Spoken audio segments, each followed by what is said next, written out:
Hello guys, welcome back our channel Ammulu princess channel. Guys, ఇప్పుడైతే తమ్నేల్లో పెట్టిన ప్రకారం చాలామందికి అయితే కామన్ క్వశ్చన్ అనమాట.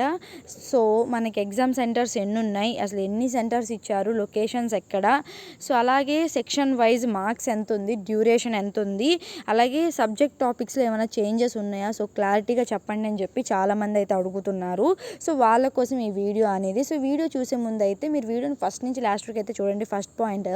అలాగే ఏంటి అంటే మన ఛానల్ని సబ్స్క్రైబ్ చేసుకోండి. ఫర్దర్గా చాలా వీడియోస్ వస్తాయి ఐసెట్ రిగార్డింగ్. మీరు సబ్స్క్రైబ్ చేసుకుంటే ఇంకా చాలా వీడియోస్ అయితే మీరు చూడొచ్చు.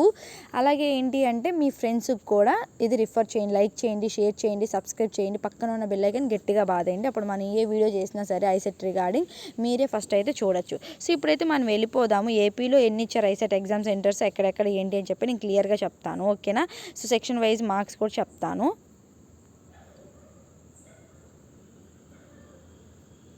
ఇదైతే చూసుకోండి. మనకైతే డిస్ట్రిక్ట్స్ లొకేషన్స్ అయితే ఇచ్చేసారు, ఏ డిస్ట్రిక్ట్స్లో ఏంటి అని చెప్పి. క్లారిటీగా అయితే నేను చూపిస్తాను. ఈ వీడియో అనేది లేదా ఈ స్క్రీన్ షాట్ తీసుకుంటా అంటే స్క్రీన్ షాట్ తీసుకోండి. నేను ఫస్ట్ అయితే ఎక్స్ప్లెయిన్ చేస్తాను. స్క్రీన్ షాట్ అయితే తీసుకోండి, ఓకేనా. స్క్రీన్ షాట్ తీసుకోండి. అలాగే ఈ ఫోటో అనేది నేను కమ్యూనిటీ బాక్స్లో అయితే పెడతాను. మనకి అనకాపల్లిలో ఇచ్చారు, అనకాపల్లి డిస్టిక్లో లొకేషన్ వచ్చి అనకాపల్లిలో ఇచ్చారు. తర్వాత అనంతపూర్లో మనకి లొకేషన్ వచ్చి అనంతపూర్లో ఇచ్చారు. తర్వాత గూటి ఇచ్చారు, తాడిపత్రిలో అయితే ఇచ్చారు లొకేషన్. తర్వాత అన్నమయ్యలో అయితే లొకేషన్ వచ్చి మదనపల్లి, రాజంపేట, రాయచోటి అంట. బాపట్లలో వచ్చి బాపట్ల, చీరాల 2 ఇచ్చారు లొకేషన్స్. చిత్తూరు డిస్టిక్లో అయితే చిత్తూరు, పలమనేర్. ఈస్ట్ గోదావరిలో అయితే రాజమండ్రి ఇచ్చారు. ఏలూరులో ఏలూరే ఇచ్చారు. ఏలూరు మొత్తంలో ఎక్కడైనా పడవచ్చు. తర్వాత గుంటూరు డిస్టిక్లో గుంటూరు మొత్తంలో ఎక్కడైనా పడవచ్చు. టీఎస్లో కొంతమంది రాస్తారు కదా. హైదరాబాద్లో ఎల్బీ నగర్, సికింద్రాబాద్లోనే ఇచ్చారు. ఎల్బీ నగర్లో సికింద్రాబాద్ మాత్రం ఇచ్చారు. ఎల్బీ నగర్ అండ్ సికింద్రాబాద్, ఓకేనా. అలాగే కాకినాడలో కాకినాడ ఇచ్చారు. కాకినాడ మొత్తంలో ఎక్కడైనా ఇవ్వచ్చు. కోనసీమలో అమలాపురం, కోనసీమలో ఓన్లీ అమలాపురం మాత్రమే ఇచ్చారు. అలాగే కృష్ణా డిస్టిక్లో వచ్చి గొడ్లవెల్లూరు, మచిలీపట్నం అయితే ఇచ్చారు. కృష్ణాలో మనకి గొడ్లవెల్లూరు అండ్ మచిలీపట్నంలో పడవచ్చు. కర్నూలు వాళ్ళు వచ్చి కర్నూలు మొత్తంలో ఎక్కడైనా సరే, ఎమ్మిగానూర్ అండ్ అదోనిలో అయితే ఇవ్వడం అయితే జరిగింది. నంద్యాల మొత్తం ఎక్కడైనా ఇస్తారు. ఎన్టీఆర్ డిస్టిక్లో వచ్చేసరికి మైలవరం, తిరువూరు, విజయవాడ ఈ 3 అయితే ఎన్టీఆర్ డిస్టిక్ కింద అయితే ఇచ్చారు. అలాగే పల్నాడులో నర్సరావుపేట అయితే ఇచ్చారు. ప్రకాశంలో అయితే మార్కాపురం, ఒంగోలు అయితే ఇచ్చారు. తిరుపతిలో గూడూరు, పుత్తూరు, తిరుపతి అయితే ఇచ్చారు. శ్రీ సత్యసాయి డిస్టిక్లో వచ్చి పుట్టపర్తి అయితే ఇచ్చారు, పుట్టపర్తి. అలాగే పొట్టి శ్రీరాములు నెల్లూరులో వచ్చి కావలి, నెల్లూరు అయితే ఇచ్చారు. శ్రీకాకుళం డిస్టిక్ వచ్చి శ్రీకాకుళం, టెక్కలి అయితే ఇచ్చారు. విశాఖపట్నం అయితే ఆనందపురం, గాజువాక, విశాఖపట్నంలో అయితే మీకు టెస్ట్ జోన్స్ అయితే ఇచ్చారు. అలాగే విజయనగరంలో వచ్చి విజయనగరం అయితే ఇచ్చారు. వెస్ట్ గోదావరిలో వచ్చేసరికి భీమవరం, నర్సాపురం, తాడేపల్లిగూడెం లొకేషన్స్ అయితే ఇచ్చారు. వైఎస్ఆర్ కడపలో అయితే కడప, ప్రొద్దటూర్ అనే లొకేషన్స్ అయితే ఇవ్వడం అయితే జరిగింది, ఓకే. ఇవి లొకేషన్స్ ఏ డిస్ట్రిక్ట్స్లో ఏ లొకేషన్స్కి అయితే ఇచ్చారని చెప్పి క్లారిటీగా అయితే చెప్పాను కదా. ఈ స్క్రీన్ షాట్ తీసుకొని అలాగే నేను కమ్యూనిటీ బాక్స్లో కూడా పెడతాను. మీకు ఎక్స్ప్లెనేషన్ ఎందుకు ఇస్తుందంటే ఒక క్లారిటీ రావడం కోసం.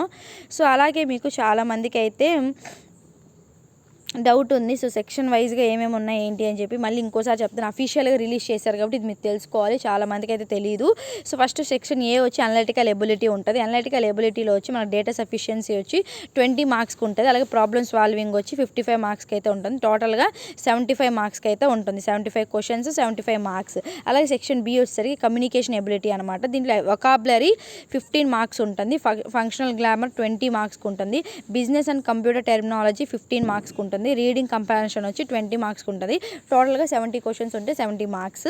అలాగే సెక్షన్ సి వచ్చి మ్యాథమెటికల్ ఎబిలిటీ ఉంటుంది. First arithmetic ability 35 marks. Algebraic and geometrical ability వచ్చి 10 మార్క్స్. స్టాటిస్టికల్ ఎబిలిటీ వచ్చి 10 మార్క్స్. టోటల్గా మనకి 55 మార్క్స్కి అయితే ఉంటుంది. ఇది ఫస్ట్ సెక్షన్ ఏ వచ్చి 75 మార్క్స్, సెక్షన్ బి వచ్చి 70 మార్క్స్, సెక్షన్ సి వచ్చి 55 మార్క్స్. టోటల్గా మొత్తం కలుపుకుంటే మనకి 200 మార్క్స్కి అయితే ఉంటుంది. 200 మార్క్స్, 200 క్వశ్చన్స్ అయితే వస్తాయి. దీనికి నెగిటివ్ మార్కింగ్ అయితే లేదు, ఎవరు భయపడకండి. నెగిటివ్ మార్కింగ్ లేదు కాబట్టి అన్ని క్వశ్చన్స్ అయితే పెట్టాడు. డ్యూరేషన్ వచ్చి ఎంత టైం ఉంటుంది అంటే 150 మినిట్స్ అయితే మనకు ఉంటుంది, ఓకేనా. 1 hour 50 minutes అయితే 150 మినిట్స్ అయితే ఉండడం అయితే జరుగుతుంది. ఇక్కడైతే చూసుకోండి, ఓకేనా. క్లియర్గా ఒకసారి అయితే సెక్షన్ ఈ అనలిటికల్ ఎబిలిటీలో డేటా సఫిషియన్సీలో ఏమేమి ఉంటాయని చెప్పి చూపిస్తున్నాను. ఇవి మీరు చదువుకోండి క్లియర్గా. అండ్ ప్రాబ్లమ్ సాల్వింగ్లో ఏమేమి ఉంటాయని చెప్పి చూపిస్తున్నాను. సీక్వెన్స్ సిరీస్, డేటా అనాలిసిస్ చూసుకోండి, and coding and decoding problems, data time arrangement problems, section B వచ్చి కమ్యూనికేషన్ ఎబిలిటీలో ఏముంటాయి చూసుకోండి. సో ఒక సెకండ్ అలాగే మీకోసం పెడుతున్నాను చూసుకోండి. సో మ్యాథమెటికల్ ఎబిలిటీలో ఏముంటాయి ఏంటి అని చెప్పి ఉంటే చూసుకోండి. ఇది సెక్షన్ స్టాటిస్టికల్ ఎబిలిటీలో ఏముంటాయి ఏంటి అని చెప్పి ఇది. ఓకేనా? సో ఇది మీకు ఒక క్లారిటీ వచ్చింది అనుకుంటున్నాను. ఓకేనా? మీకు ఒక క్లారిటీ వచ్చింది అనుకుంటున్నాను నేనైతే. సో ఎగ్జామ్ వైజ్గా అయితే ఇది. ఓకేనా? మీకు ఇంకేమైనా డౌట్స్ ఉంటే కానీ కింద కమెంట్ చేయండి. చేంజెస్ అయితే ఏమేమి ఉన్నాయని చెప్పి క్లారిటీగా చెప్పిన సబ్జెక్ట్ టాపిక్స్లో చేంజెస్ ఏమేమి ఉన్నాయని చెప్పి మీకు ఒక క్లారిటీ వచ్చేసి ఉంటుంది. ఎగ్జామ్ సెక్షన్ వైజ్ మార్క్స్ అయితే నేను చెప్పేసాను. డ్యూరేషన్ అయితే మీకు ఎంత ఉంటుంది, 150 minutes అయితే ఉంటుంది. లొకేషన్స్ ఎక్కడెక్కడ ఉంటాయని చెప్పి ఇప్పుడు ఒక క్లారిటీ వచ్చింది.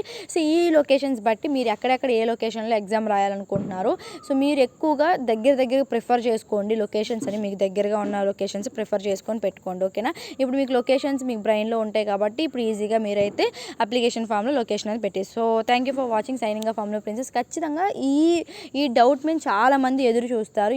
ఈ వీడియోని మీరు లైక్ చేస్తేనే చాలామంది వరకు అయితే రీచ్ అవుతుంది. సో దయచేసి ఈ వీడియోని లైక్ చేయండి. అప్పుడే వాళ్ళకి చాలామందికి అయితే రీచ్ అవ్వడం అయితే జరుగుతుంది. మన ఛానల్ని ప్రీవియస్గా చాలామంది సపోర్ట్ చేశారు, మీ సీనియర్స్. సో చాలామంది సపోర్ట్ చేసి ఇప్పుడు వరకు తీసుకొని వచ్చారు. మీరు కూడా సపోర్ట్ చేయండి. ఇంకా మంచి వీడియోస్ అయితే నేను అప్లోడ్ చేస్తాను. మీరు డౌట్స్ కమెంట్స్ రూపంలో పెడితేనే నాకు అర్థమవుతుంది వీళ్ళకి డౌట్ ఉందా, సో దీని మీద వీడియో చేయాలి అని చెప్పి. ఖచ్చితంగా మీ డౌట్స్ పెట్టండి, నేను ఖచ్చితంగా కూడా నేను చేస్తాను. ఓకేనా? So thank you for watching. Signing off ఫామ్లో ప్రిన్సెస్.